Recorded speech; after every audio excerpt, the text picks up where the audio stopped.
Entrepreneurs pour la planète, le mentorat au service de la transition écologique. Je vous présente un nouveau binôme dans ce Smart Impact. Claire Flandin, bonjour. Bonjour Thomas. Bienvenue, vous êtes Merci. la fondatrice de Maison Janine et puis avec nous en duplex, Nathalie Greenbaum qui est la directrice de Mi-Hôtel. Bonjour et bienvenue à vous aussi, entrepreneuse pour la planète. Donc on va commencer par présenter vos entreprises respectives. Maison Janine, vous l'avez créée il y a 18 mois, avec quelle idée ? Avec quelle idée ? Eh bien, écoutez, Janine, ma grand-mère, m'a inspirée. J'ai eu envie de reconnecter le bon sens de l'époque et son élégance en créant une marque experte en soins capillaires, bon pour la tête et la planète.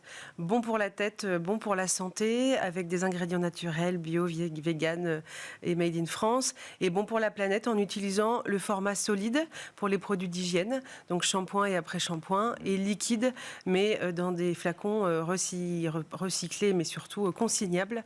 Donc voilà.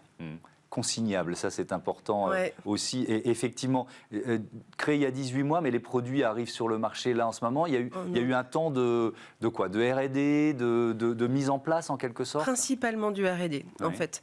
L'innovation était surtout sur la sensorialité.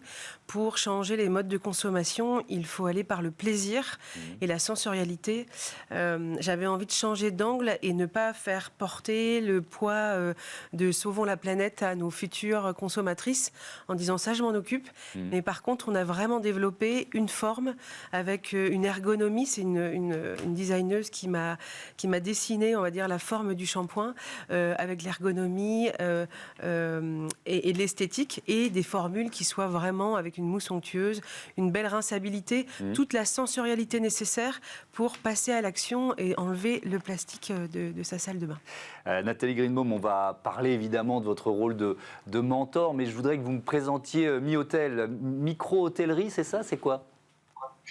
On a vraiment revisité le business model de l'hôtellerie et l'expérience client par la même occasion. C'est de se dire, on prend le meilleur de l'appartement en ville intimiste et de l'hôtel 4 étoiles avec ses services et on fait Mi-Hôtel. Donc on n'a pas des chambres, on a des suites et elles ne sont pas dans des grands immeubles, elles sont éparpillées dans la ville. On en a 10 à un endroit, 15 à un autre endroit, ce qui fait que nos clients se baladent au meilleur endroit dans la ville. Et surtout, elles sont digitales, ces suites, elles sont spacieuses, elles sont toutes décorées différemment. Donc, on travaille sur le beau. Donc, on a plusieurs piliers, le beau, l'immobilier et puis la techno, puisque tout est digital. Nathalie Greenbaum, quand et comment vous vous êtes rencontrés ? Parlons de ce mentorat avec Entrepreneurs pour la planète. Bien, moi, j'étais particulièrement sensible à la RSE depuis le début. Avec mon associée Stéphanie, on a toujours pensé à retravailler donc ce côté-là de l'hôtellerie. Et donc j'ai été embarquée dans l'aventure Entrepreneurs pour la planète et un apéritif Entrepreneurs pour la planète. Nous nous sommes rencontrés avec Claire qui présentait son projet. Donc vous êtes co-choisi en quelque sorte, on peut dire ça, Claire ? Mais tout à fait, c'est ça qui est beau, c'est qu'on s'est choisi. Entrepreneurs pour la planète organise des apéros justement pour faire rencontrer, faire pitcher les porteurs de projets, en l'occurrence c'était mon cas, et les futurs mentors. Et puis parce qu'il faut que ça matche humainement, enfin pour que bien ça fonctionne, sûr. il faut d'abord que ça matche humainement. Oui, complètement. Et je me souviens, c'est Nathalie qui est venue me voir, qui m'a fait parler, et finalement elle a accepté le mentorat quelques semaines après. Et j'ai bien aimé justement cette notion de digestion, cette notion de choix. Et puis ça fait 1 an maintenant qu'on travaille ensemble, en tout cas qu'elle m'accompagne et qu'on se co-accompagne, et c'est vraiment super. Qu'est-ce que ça vous a apporté dans voilà, cette genèse, cette première phase de lancement de l'entreprise ? Ça m'a apporté une structure. En fait, quand on se lance et quand on a un projet impact, et même tout entrepreneur, il y a tellement de choses sur lesquelles on doit penser, la R&D, la commercialisation, il y a vraiment beaucoup de choses. Et Nathalie, elle m'a apporté un regard très opérationnel sur la faisabilité. Et en même temps, elle m'a fait grandir dans la posture du chef d'entreprise, de changer de porteur de projet à entrepreneur jusqu'à chef d'entreprise. Vraiment, c'était s'assumer comme chef d'entreprise, exactement. L'affirmer d'une certaine façon. L'affirmer, exactement. Ah oui, je pense que c'est pas évident. Non, c'est pas évident. Non, c'est pas évident. Non, entre le moment où on a le projet dans la tête et qu'on veut le mettre en place, il y a vraiment plusieurs étapes. C'est un accouchement, en fait. Voilà. Alors, en tant que femme, on a peut-être déjà vécu, on porte le projet, et après, il faut le sortir. Et c'est pas forcément si simple. Et le fait d'avoir un regard bienveillant et en même temps structurant et opérationnel. C'est ce que j'ai aimé chez Nathalie, c'est que vraiment c'était concret, quoi. C'est beau ton idée, mais est-ce que ça va fonctionner? Et est-ce que tu as vraiment pensé à tout pour y aller, quoi? Nathalie Greenbaum, double question. Qu'est-ce qui vous a plu finalement dans le concept, l'idée de Maison Janine? Et puis surtout sur cette posture de dirigeante, en quoi votre expérience, vous avez pu la transmettre à Claire Flandin? Déjà, quand on est entrepreneur, on est seul. Donc moi, j'ai la chance d'avoir une super associée et ça nous a fait vraiment grandir. Donc déjà, je trouve que c'est important d'apporter ces compétences à d'autres qui se lancent dans l'entreprise, dans l'entrepreneuriat. Je pense que c'est là qu'on voit que ces compétences ont une certaine valeur puisqu'on peut les transmettre à l'autre. Donc ça, c'était vraiment important. Et puis dans le projet de Claire, c'était vraiment il y a beaucoup de gens qui se lancent dans le produit solide et qui font des choses un peu dans leur garage. Et moi, ce que j'ai aimé, c'est vraiment le côté innovant et la vraie volonté de travailler sur un produit qui va fonctionner et qui va développer, qui va pouvoir créer une gamme et qui a donc un avenir avec une belle marque forte qui s'ancre dans le paysage, en fait. Je vous pose, Nathalie Greenbaum, une question qui pourrait paraître sexiste, mais je ne pense pas qu'elle le soit. Est-ce que cette question de posture de dirigeante, c'est plus difficile pour les femmes de s'affirmer comme une chef d'entreprise? Je vous pose cette question parce que j'ai reçu beaucoup de financiers et de femmes qui me disaient à quel point ça pouvait être difficile de lever des fonds quand on était, entre guillemets, deux femmes ou une femme seule qui venait parler à des investisseurs. Alors, on va pas rentrer dans les choses techniques, mais il y a ce qui s'appelle le biais cognitif, c'est-à-dire que un homme, une femme, on n'est pas les mêmes êtres, donc on ne voit pas les choses tout à fait de la même façon. Et c'est vrai qu'il y a des questions qui arrivent qu'on pose aux femmes et qu'on ne va pas poser aux hommes, parce que souvent le parterre de financier est très masculin. Donc je pense que c'est plus un travail d'éducation, de travailler avec les hommes et d'avoir de plus en plus de femmes qui s'impliquent aussi dans ces côtés financiers. Et je pense que c'est un travail dans le temps et un travail dans la bienveillance et le respect de l'autre, comprendre l'autre, écouter l'autre. En tout cas, voilà, ça c'est des valeurs qui me touchent. Mais oui, c'est vrai que c'est souvent un challenge et on doit ça parfois décupler un peu plus d'énergie, mais aussi utiliser une autre façon de faire qui est très particulièrement féminine, je pense.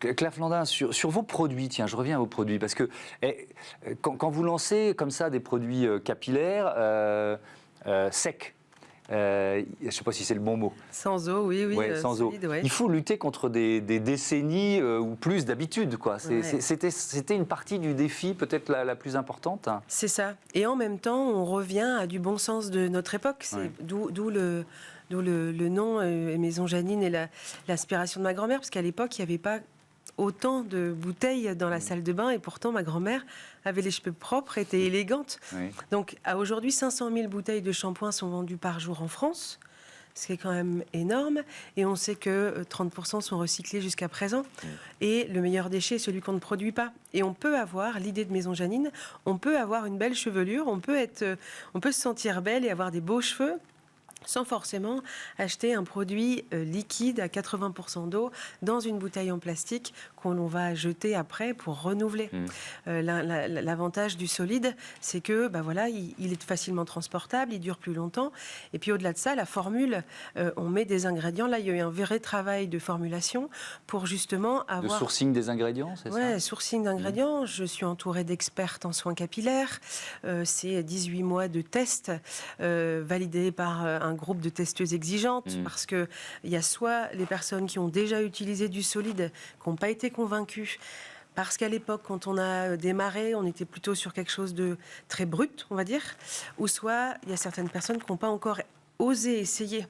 Et c'est là où j'arrive au milieu de tout ça, avec un beau produit, déjà un peu séduire par le bel objet, d'où le travail avec la designeuse, et puis après, voir qu'on peut utiliser ce produit et en plus avoir des résultats.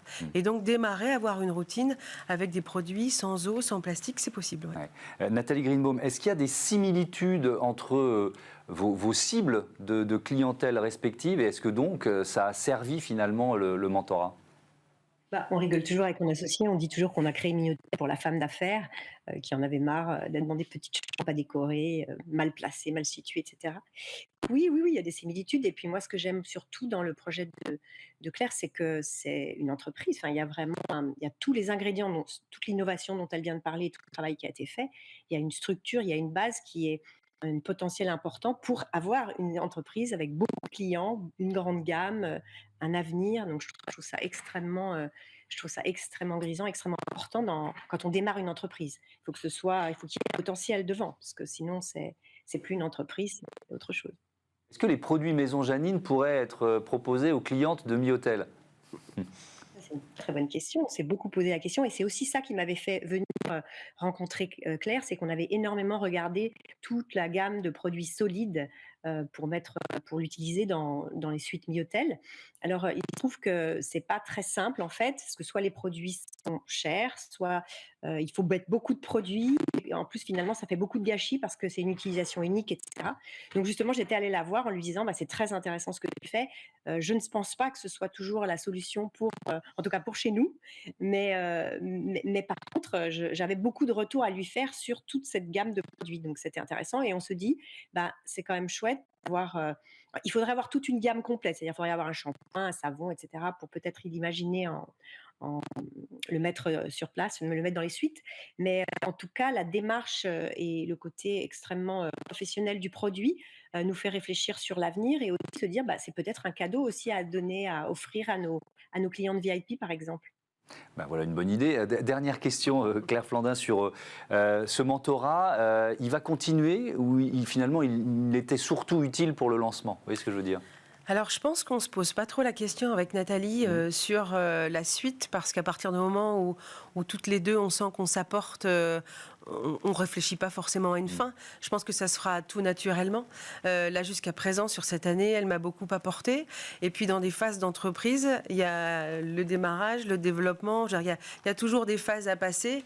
Moi, je me sens jeune entrepreneur et tout à apprendre, vous voyez. Donc, voilà, tant qu'on s'apporte l'une et l'autre, mais c'est comme tout binôme, on va dire. Merci beaucoup. Merci à toutes les deux. Bon vent à vos entreprises respectives. À bientôt. Merci. Sur Bismart, on passe tout de suite à notre rubrique Start-up.